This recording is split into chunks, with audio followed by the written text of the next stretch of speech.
Hello everybody and welcome. In this video I'm going to show you how to enable bass boost for your headphones SteelSeries Arctis Nova 3.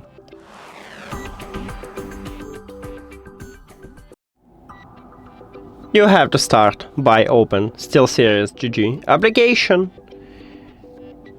And after that you need to go to the engine at the left side. Your headphones should be connected to your PC, and then you will see them here, so click at your headphones, and right here we have presets.